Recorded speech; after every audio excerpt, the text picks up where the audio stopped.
Penal কোডে বা দণ্ডবিধিতে এই একটি মাত্র ধারা আছে, ৩০৩ ধারা, যেখানে একটি মাত্রই শাস্তি দেওয়া আছে, সেটি হচ্ছে মৃত্যুদণ্ড। অন্য কোনো শাস্তির কথা উল্লেখ করা হয় নাই।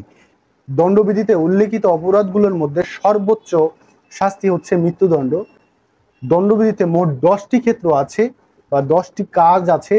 এই 10টি কাজ করলে হতে পারে মৃত্যুদণ্ড। চলুন জেনে নেওয়া যায়।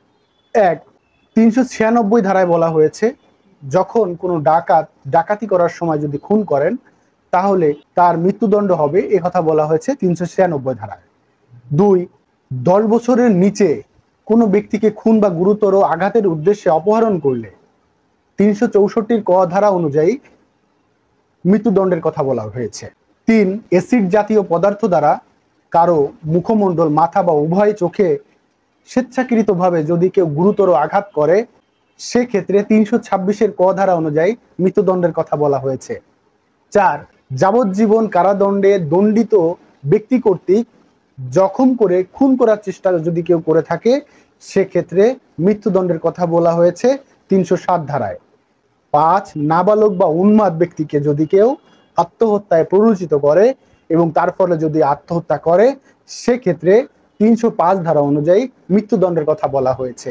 এবং ৬, যাবজ্জীবন কারাদণ্ডে দণ্ডিত ব্যক্তি কর্তৃক যদি খুন করেন তাহলে একমাত্র শাস্তি মৃত্যুদণ্ড। পেনাল কোডে বা দণ্ডবিধিতে এই একটি মাত্র ধারা আছে, ৩০৩ ধারা, যেখানে একটি মাত্রই শাস্তি দেওয়া আছে, সেটি হচ্ছে মৃত্যুদণ্ড। অন্য কোনো শাস্তির কথা উল্লেখ করা হয় নাই। ৭, আপনি যদি খুন করেন বা পেনাল কোডে খুন করলে ৩০২ ধারা অনুযায়ী মৃত্যুদণ্ডের কথা বলা হয়েছে। ৮, যদি কেউ মিথ্যা সাক্ষ্য দেয় বা দেওয়ার উদ্ভাবনের চেষ্টা করে এবং ওই মিথ্যা সাক্ষ্য অনুযায়ী যদি কোনো ব্যক্তি মৃত্যুদণ্ডের আদেশ দেওয়া হয়, সেই ক্ষেত্রে যে মিথ্যা সাক্ষ্য দিয়েছে ওই ব্যক্তিকে ১৯৪ ধারা অনুযায়ী মিথ্যা সাক্ষ্য দেওয়ার জন্য মৃত্যুদণ্ডের আদেশ দেওয়া যাবে। এবং ৯, সৈনিক বা নাবিক বিদ্রোহে উস্কানিদাতা বা সহায়তা বা সেই সহায়তার ফলে যদি কোনো বিদ্রোহ সংগঠিত হয়, সেক্ষেত্রে ১২০ অনুযায়ী মৃত্যুদণ্ডের কথা ঘোষণা করা হয়েছে।